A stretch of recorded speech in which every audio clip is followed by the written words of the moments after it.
This episode of New Jersey Living, the podcast, we're going to take a dive into a topic that's become a hot topic in the world of real estate, but you really, as a buyer or a seller, need to know exactly what does this mean to you. Or if you have not heard it all, maybe you're just entering the realm of considering either one, I need to sell my property, or two, I'm looking to buy a property, and you've not heard any of the recent news in real estate. This is something that you want to listen in on because you will know exactly how to navigate the conversations that you're going to no doubt have with a real estate agent. So stay tuned. You'll not want to miss this episode. I'm back with Mike Pennisi, my broker at Coldwell Banker. And whenever his Mike is on, you want to get ready because some nuggets are going to be dropped. All right. So stay tuned and let's dive into this now. Welcome to New Jersey Living, the podcast, where we explore all things New Jersey real estate. I'm your host, Corey Jones, a real estate agent with Coldwell Banker and the team leader of the New Jersey Living Group. We're a team of experienced agents who specialize in residential sales in several counties ranging from Bergen County in northern New Jersey to Ocean County down the shore. On this podcast, we will talk to real estate experts, local business owners, community leaders, and town officials to get the inside scoop various towns in New Jersey. We'll discuss everything from the latest market trends to featured local attractions with dining, recreation, and entertainment. Whether you're a current resident, a prospective buyer, or just curious about New Jersey real estate, we have something for you. So sit back, relax, and join us for a conversation about all things New Jersey living. Welcome to New Jersey Living, the podcast. My name is Corey Jones. I am obviously host of the podcast itself, New Jersey Living, also team leader of the New Jersey Living Group. We operate here in New Jersey in Coldwell Banker office. And I have, once again, Mike Pennisi. I try to get Mike on probably every quarter. I had him back. I guess it was just before the new year, I think. Yeah, appreciate right around being back. December. And, I love spending some time with you. Yes, absolutely. It's a great time. Always something to glean from this guy. So I really love being around him. So today we're going to dive into a conversation. A lot of it is going to be me and Mike kind of going back and forth, just him sharing some insights, me asking a few questions to just kind of tune in. But right offhand, there is news that has hit the realtor conversation, the realtor world ecosystem here in New Jersey recently. A lot of it is outcome of a settlement with a National Association of Realtors. Mike, I'm gonna have you just give a little general overview of what that whole settlement was about, and then we're gonna really kind of talk about what that means for buyers and sellers right here in the Garden State.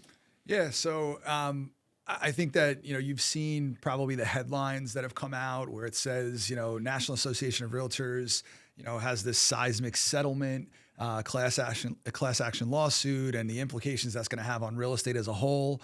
And it's kind of funny because the media in many ways, they tweak it depending on what they want to, push out there.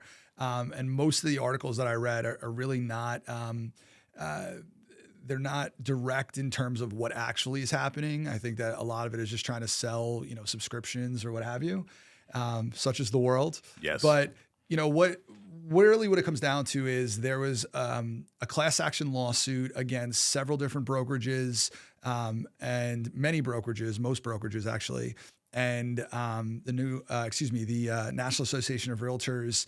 And at the heart of this settlement, at the heart of the class action lawsuit was this thought process that there was collusion between brokers. So ultimately, real estate is negotiable. The fees that we charge buyers and sellers, they're negotiable. They always have been. Where the class action lawsuit said that there was collusion is this thought process that in order to join this special club, so the special club is the multiple listing service. In order to join the multiple listing service, sellers were required to offer out buyer side compensation in order to put their listings, onto this service. And, if you view it as a club and all these different brokers are members of it, so every brokerage is a member of the MLS for the most part, they're saying that, well, we're all colluding together to inflate prices for real estate transactions. So the reality is I don't believe that's correct. I don't think that there was any collusion. It's not like I would pick up the phone and call, the broker down the street and, have a conversation about how we should fix prices. Right. I think that, it was a legal loophole to try to win a lot of money is really what it came down to. But, like anything else, when you have these settlements, there's change that comes. And, there were certain, practice changes that they wanted in addition to these large sums of money. They were intelligent about how they approached it. They went to Missouri, which is a blue collar state. And, they approached a population of people that, were, just the average American, trying to get by. And they said, these big bad realtors over there, the ones that you're watching taking on advantage of Sunset and all these different places that are driving around in their Ferraris and Maseratis. This is your chance of pulling money back from them. And, obviously that's a lawsuit that, you're going to have a tough time winning in court is the truth of it. So they won in Missouri. It went to appeal. During the appeal process, National Association of Realtors decided to settle. Really, they were facing bankruptcy talks. So it was a matter of, in many ways, just trying to survive. But the settlements came out with a new set of agreements and rules related to the MLS. So it didn't require broker cooperation; it was optional broker cooperation, which I'll get to in a second.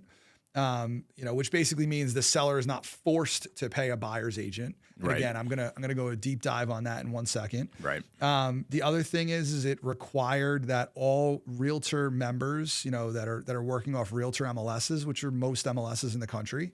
They're required to have buyer agency agreements in place with the buyer prior to actually showing a home. Right.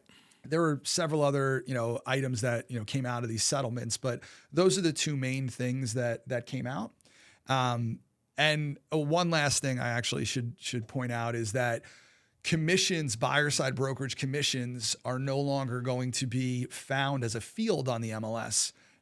So I'll touch upon all three of those points separately and kind of talk about the implications that they have on both buyers and sellers. Got it. So the first one is in regards to not requiring buyer agency commissions. So, I liken it to brushing your teeth. You're not required to brush your teeth every day. And the reality is sellers should not be required to pay a buyer's agent to show their home. And I respect that. I don't have any problem with that. Making it an optional field, great. That makes sense for all parties. But just like brushing your teeth, even though you're not required to do it, it still makes good sense to do so. And, there's benefits to it. It's the exact same principle as it relates to buyer side commissions. So if you're a seller in today's market, I want you to think about how the money actually flows. And I want you to think about the practicality of real estate. So if I put my house on the market, at the closing table, I'm handing over the keys to my house and I'm essentially giving ownership and the deed over to my home. I'm not bringing cash to the table. The flip side of that is on the buyer side, they're bringing the cash to the table and they're the ones that are buying the home. So essentially they're the ones that are funding and financing all of it. When you deal with buyers want representation, just like sellers want representation, because ultimately they want to get the best deal and the best terms. And, everybody's kind of fighting for the same thing. They want the best situation that they can and an education to the process, and they need hand holding and all of the wonderful things that the real estate community do as professionals to provide value. What happens is the buyers have the added burden that a seller doesn't have because they're bringing all the money to the table. They have to put a down payment down. They have to bring closing costs. Right. They have the expense of moving expenses. Inspections, attorney's fees, title fees. Right. There are, countless different things that are out of pocket for buyers. So historically speaking, in order to improve that, the cash flow for a buyer, a seller would offer out a commission, and say hey, if you bring X percent, because it's public, we're not legally allowed to talk about percentages. They're all negotiable. Right. But if you bring out X percent, if you bring a buyer, I'll pay you X percent. So what happens is if you're the buyer's agent and you're, representing that buyer and this home makes sense for their needs, you now have an incentive to sell that home because the seller's paying for that expense. Now, here's the crazy thing is, this is the way business has been done for 100 years. Right. And the reason why it's done that way is a cash flow issue, because Yes. a buyer is effectively, even though the seller is the one offering that out, the buyer's really the one paying Or what it. they're bringing to the table. Because that's what the point that I'm thinking about as well is how, for a seller, you want to sell your home, you want to have the best price for it. Yeah. If you take the approach where I'm not going to offer anything, you effectively narrow your pool Absolutely. of buyers, right? So I'll speak specifics on that actually, because I like study this and I keep track of the offers that we receive. Right now in our office, 40% of the offers we receive either waive appraisal or are a cash offer. 40%. 40%. Wow. So that's a very high number. It is. Like, it's a really high number. And, the majority of the winners that come out of, of multiple offers, because most things, 85% of them are multiple offers. Right. The majority of winners are coming from that group. And so the argument could be made, well, that group is very cash heavy, like enough to like either waive appraisal or come in with cash. Right. They should be able to also afford, that buyer side commission. And that's a legitimate argument to make. But what that argument is losing sight of is really two things. Is one, 60% of the buyers, the people that are not waiving, appraisal, that don't have the cash to bring to the table, 60% of the buyers are not able to afford to pay their buyer side commission unless it's rolled into their mortgage. Right, correct. So if you're a seller and you're taking the stance of, I saw these headlines and I'm not going to offer out a buyer side commission, you're effectively cutting your market pool down to 40% versus the 60. Now, if you want to make the argument of, that's all right, I want the people that are cash heavy, like, fine, that's a good argument to make, but I want you to think about this. The people that are cash heavy, if you have two offers on a property, because those, 60% of your offers are no longer able to make an offer because you're not, offering out that commission. Like, if you only get two offers versus getting 10 offers because all those other buyers were able to come into play, think about the impact that has on the people that actually do have the cash. You think that they're going to be like more or less interested in coming up on price? Like, if they know that their competition there's less of it. if there's less Yes. competition, they have to be less competitive. Yes. So what you're ultimately doing is this is a question of what you want to net as a seller. It's not a question of what you're offering or not offering. It's more about like, do you want to increase your buyer pool? Because not every buyer has the ability to do that. And it does not mean that they're not a viable buyer. Correct. Correct. So from a seller's perspective, it is just so advantageous to offer out a buyer broker compensation. I don't know why any seller would not do that. Right. Because I think that it's probably a lack of education in terms of how the process works. And I'll go through real numbers so you understand it. Like, if you're $1 million buyer and you go out and you offer a seller $1 million, and let's just say hypothetically, I'm going to put real numbers to this for the sake of argument, but real estate, it's always negotiable. So let's just say you were paying a buyer broker $30,000, which is 3%. That 3% is being offered out. When you net, what you net as a seller is the $970. The buyer made the offer for $1 million. Now, the buyer doesn't have to come out of pocket for that $30,000 because it's built into the mortgage of that loan. Correct. Of that purchase rather. Right. So they're just bringing their down payment and everything is good. If for whatever reason you do not do that, well, now there's one of two options that will exist. Either the buyer will bring the difference to the table in cash if they have the ability to do so. Right. And if they do, great. But a lot of buyers don't. Like I said, 60% don't. Right. So you're losing that buyer pool. The other alternative, the third alternative, and it's kind of like, it's going to become a little comical here because we're essentially getting to the same place, is rather than saying to that seller that the seller's offering out the commission, the buyer's going to request it. So the buyer's going to say, hey, Mr. or Mrs. Seller, I'm going to offer you $1 million. However, I need you to pay 3%, $30,000 to my buyer agent. You're still going to net your $970. I'm still going to be able to borrow what I need to borrow. And we've effectively gotten to the exact same place. Because they've effectively built in the commission into their offer. Correct. Right. And that's essentially what's happening. But so either way, the seller is still in many cases going to get that request. Most cases, I would say, is going to get that request if they don't offer it. The difference is in the process, you're going to lose all the people that aren't savvy enough to just request it. Right. And Right. therefore you're going to lose those potential buyers that may never make an offer because they just don't have the capability financially to do that. Yes. And it hurts the seller's bottom line.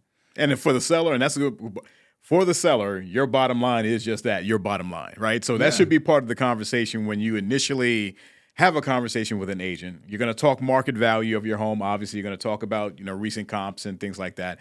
But you're also going to have a conversation is what is their bottom line that they need to walk away with, right? And pricing that property accordingly. Yeah. So, hey, look, this is what you're going to need to get that net. And yes, that becomes a conversation of what kind of offers you're going to see. Yeah, right? And I think that what you're going to find is, like, from an agent perspective, like when you have at a lot of times when you do like multiple offers, you'll have a grid that you make up that you provide to your seller that shows all of the different terms of the offer, so they understand effectively what their net would be with each offer. Correct. We're just going to see another column go into that grid. And the next column is going to be, here's what the buyers are requesting in terms of agent compensation. Yes. So, I mean, it definitely changes things, but I almost, I give the example of Google Maps, where if you're coming from North Jersey to South Jersey and you have, set destinations, it might give you 3 different routes in how to get there. Right. Maybe you take Garden State Parkway, maybe you take the Turnpike, maybe it's, alternative routes like, that are off the main highways. And the reality is like the destinations are the same regardless what route you choose. I believe that that's going to be very similar in terms of the impacts on this. I know, media is claiming that it's going to be like significant differences. I don't see that happening, because ultimately when you really, come down to the core of it, there is an absolute benefit for a seller to pay a buyer's commission because it alleviates cash flow issues. Yes. And I don't believe that changes anything. I think that we're getting to the same destination. We're just getting there in a different way. And I'll couple that thought with the other change that I was, one of the other changes I was going to speak to, which is they're removing compensation from the MLS. So agents are like losing their minds over this. And the reason they're losing their minds is not because they're going to get paid less money, but now they have to like physically call. Because you won't see it. You won't know right offhand. You won't see it on the MLS as a field. So now you have to physically call the listing agent and say, is this still available? What is the commission being offered? And it changes is hard for anybody. Like, and that's a thing. Right. It's just the practicality of it is it's so much easier to just go into a database and look at what it is and see what it is. Like, right. But at the heart of it, it's really, it's a funny thing, but like commercial real estate has existed this way forever. Like if you look at the commercial MLS, CoStar, which is the primary commercial MLS, across the country, they never offered out buyer side commissions on there. It doesn't mean that buyer side commissions weren't offered. You had to physically call the other agent and have a conversation. Yes. Yeah. What they're trying to get out of this lawsuit is the ability to negotiate. And what the media, what I find interesting is the media assumes that negotiation works, to the negative, to the disadvantage of realtors. It's realtors. And the reality is this doesn't mean that commissions are going to go down. It may mean commissions go up. Everything's negotiable at this point. Correct. So it depends on the level of service you bring to the table. It depends on, what your clients want from your expertise. You could get somebody to do something cheaper always, but sometimes cheaper is way more expensive. Yes. And I think what you're going to find are the better agents, the better professionals out there, yourself included, are now going to have to decide on what is fair market value for your services. That is correct. Because I want to say that conversation, and that's something from a buyer, because we've been talking a lot about sellers and what it means to sellers and how to best position themselves to get the most and the most competition and as well as the best offer, right? So for buyers, I agree. Media, what you read in headlines makes it seem as though buyer agency is coming to an end, or you're going to have as a buyer, you're going to have to pay out, in terms of X amount. And it's a conversation that, if anything, I've become more intentional and deliberate upfront about having those conversations in terms of how we get paid and what those fees are. But I 100% agree that you have an opportunity to present your value and what you bring, right? So you're also establishing, what that comes with in terms of, what our fees are. Yeah. And yes, it is negotiable. All right. But what it comes down to is that buyers, I think, will in part become more informed about whoever is working for them, what they're doing for them. right? Yeah, I think that this is a positive personally. Like, I know a lot of people are, across the country have difference of opinions on what this could mean for real estate. And, and I respect everybody's opinion. People, look at it from different perspectives. I view this as a positive because, like you, I treat this like a business. This is a business. I care for my clients. I make sure that the people that I serve, the agents that I serve, are well educated. And, for somebody like me who's full-time doing this for 20 years, like, I know the value I bring to the table. Right. Like, I've negotiated billions of dollars worth of real estate transactions. Like, I have an expertise and an experience level that most people don't.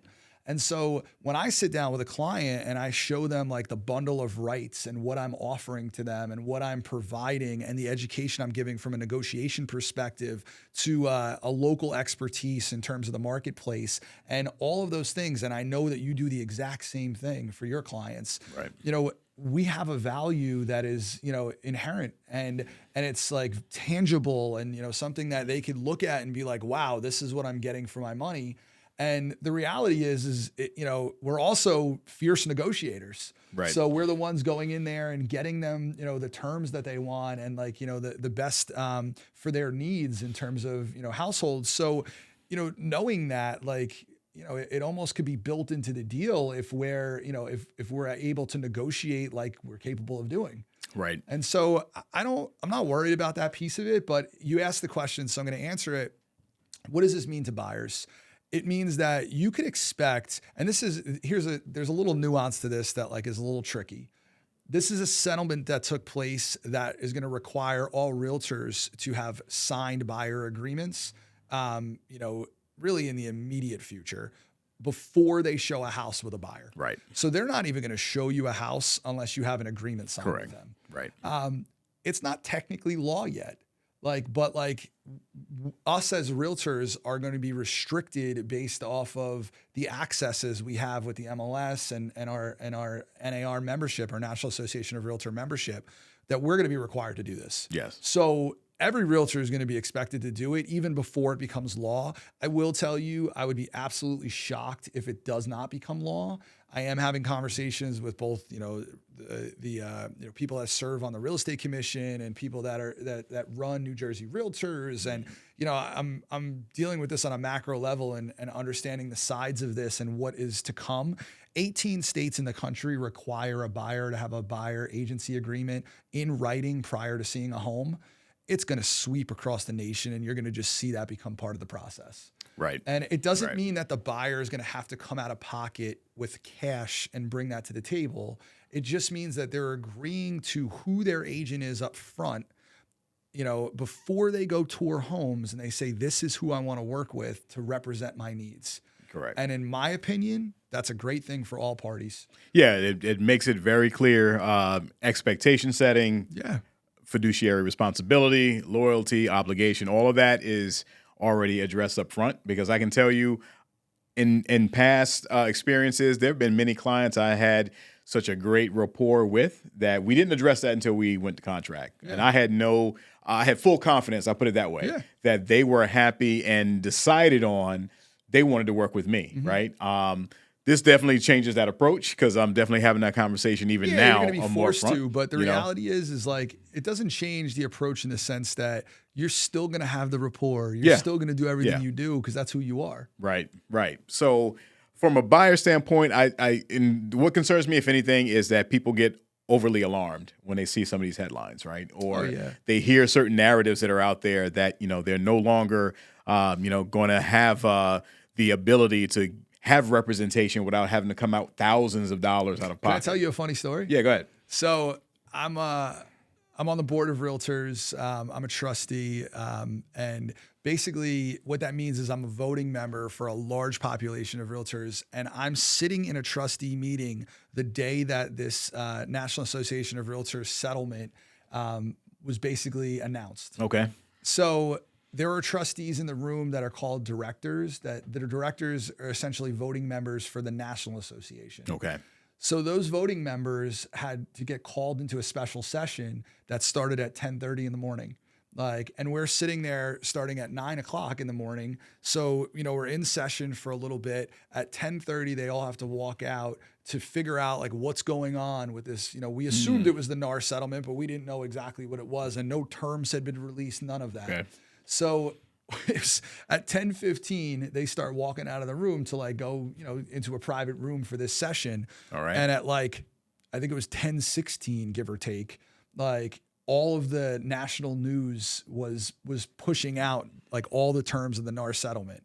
So how does that happen? How do the voting members of NAR, like NAR, like not find out about this before the news media does? was? And the Yes. answer is the plaintiff released all of this. Okay. So all of the headlines, everything was coming from basically the other party. Yes. And they only got a half of the story. So it's from that side, right? Yeah, It was. so it's, of course it's skewed, like no Yes. question. And of course the headlines, like these attorneys, they wanted to make it like this, like, like watershed moment. This of, landmark like, decision. Everything will change Yeah. because they wanted like the accolades like attached to that.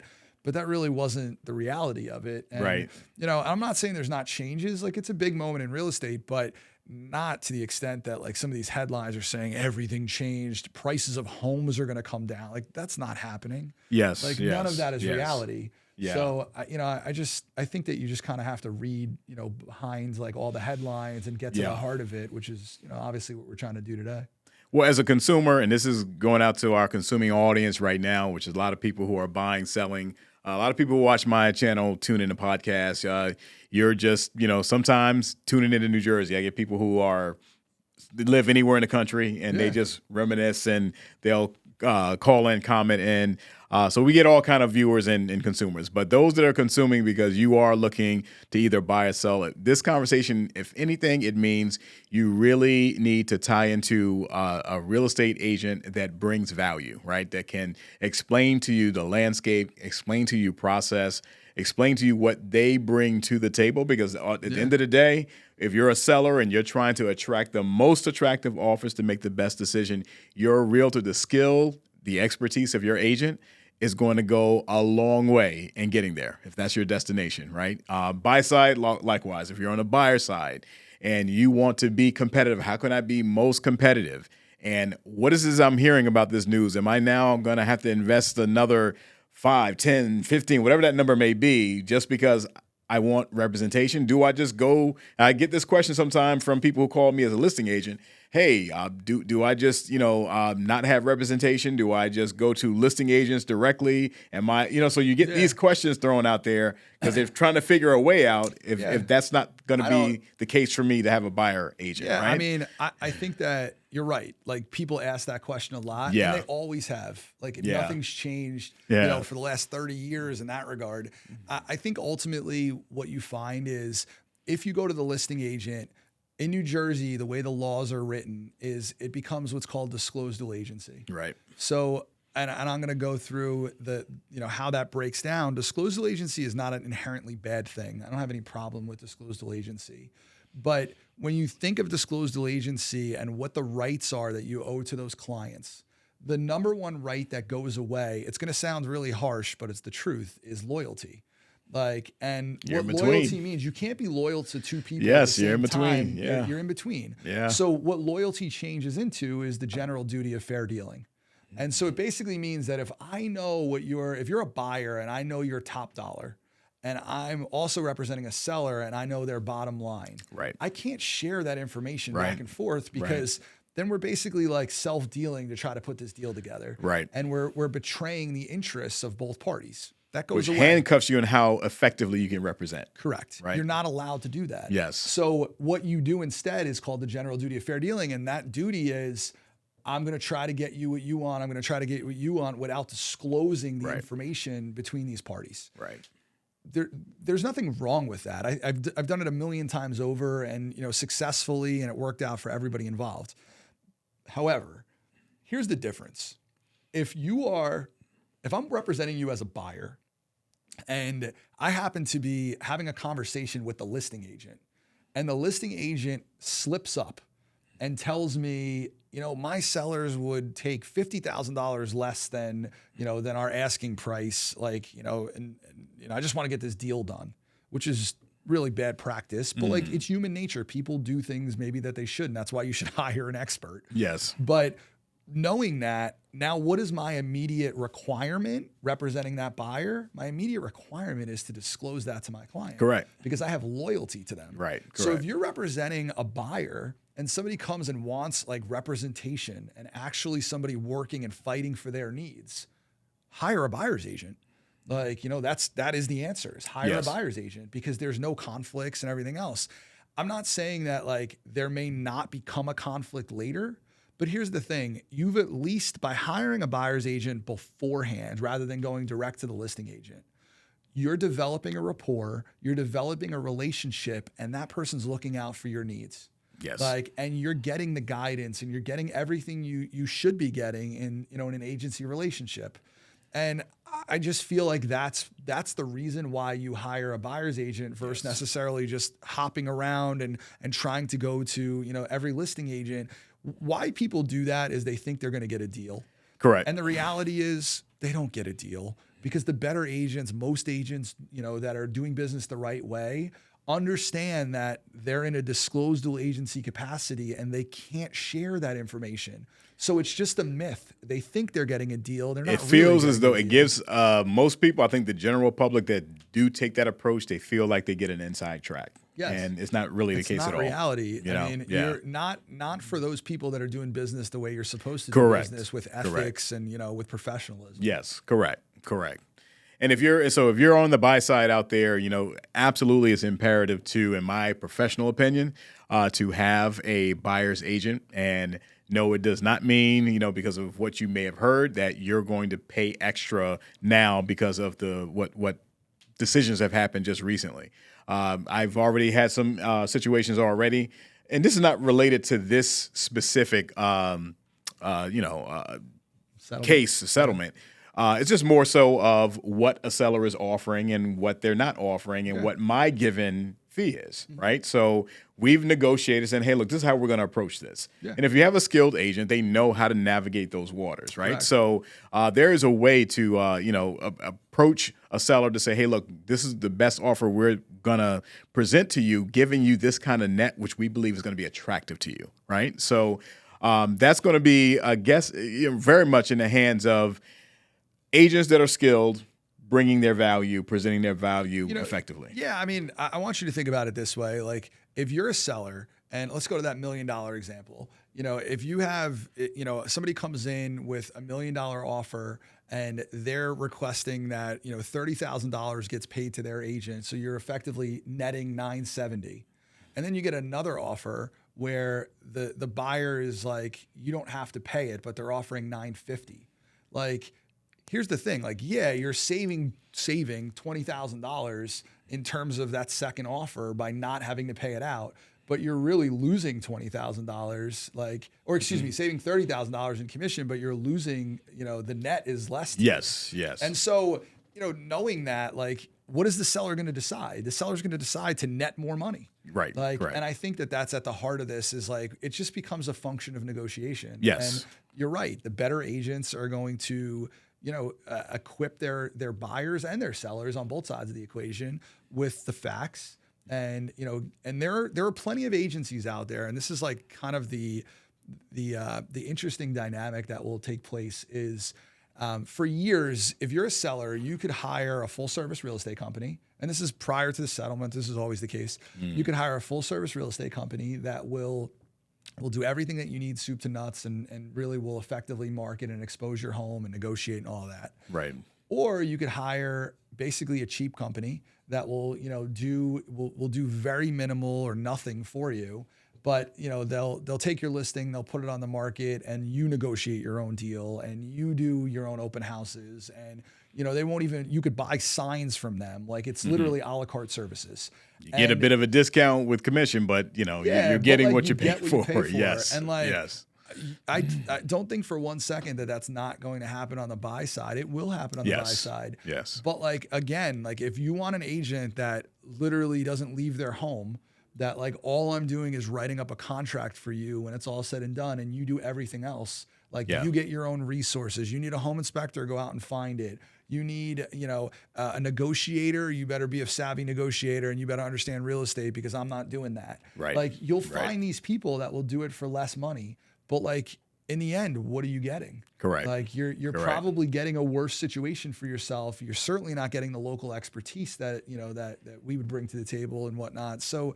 I mean, it's anything else. You could go out there and get a cheap any profession. Yes. Like, and you're going to get exactly that. Oh yes, absolutely. Reflects in the product, no doubt. Yeah. No doubt. Well, look, we're up on time right now. This has been great. This is a lot of meat to bear, right, to put on the table. But this is something that if you as a buyer, potential buyer, seller, if you're in the market right now looking to do either side of it, by all means, feel free to reach out. My contact is right here in the details. Those who are viewing, be sure to click like, subscribe, notification bell if you're not already subscribed to either the podcast or the YouTube channel. We have content coming out weekly on both. So, Mike, I want to thank you again for taking some time. Appreciate you having me. And, I love what you're doing. I mean, you are an adamant professional. I know you said it before, but like you really do provide, true value to those that you serve.